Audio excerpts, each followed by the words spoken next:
سلامونه دوستانو، جوړ په خیر. خدای دې وکړي چې جوړ او روغ یاست. بشیر وطندوست یم. د دې ویډیو هدف یا موخه دا ده چې څنګه د یو چا سره موافق کېدلی سو، د یو چا سره د هغو هم نظره کېدلی سو، یا د هغه کوم خبرې چې کوي هغه سره په یوه فکر یا په یوه نظر کېدلی سو، او څنګه کولی سو چې هغه زموږ په نظر کېدلی سي.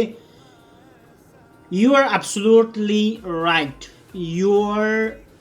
You're absolutely right. ته بالکل صحیح یا ته بالکل پر ځای خبره کوي. I agree with you entirely. زه ستا سره بالکل موافق یم، یا ستا دغه نظر سره زه بالکل، یا ستا د دې خبرې سره زه بالکل 100% موافق یم. I totally agree with you.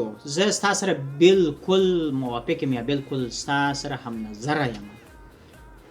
I couldn't agree more.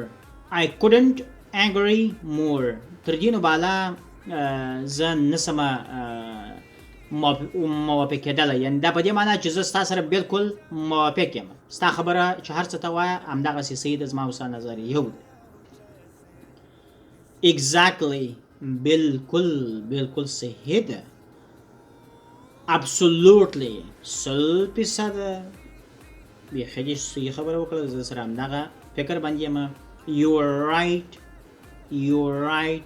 ته صحیح، ته بیخي پر ځای خبره کوي، یا ستا نظر بالکل د قدر وړ دی. Me too. زه هم همدغه نظر لرم. I agree. زه ستا سره موافق یم. I see exactly what you mean.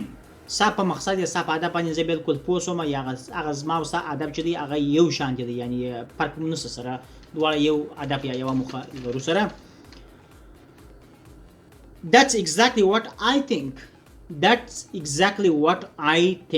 دا هغه نظر یا هغه خبره ده چې بالکل یا زه لرم، یا بالکل هغه څه دي چې زه زما فکر او ستا فکر، یا زما او ستا خبره او زما او ستا په همدغه موضوع باندې هم فکر یو، او مقصد یا هدف هم یو، همدغه یو شی دی.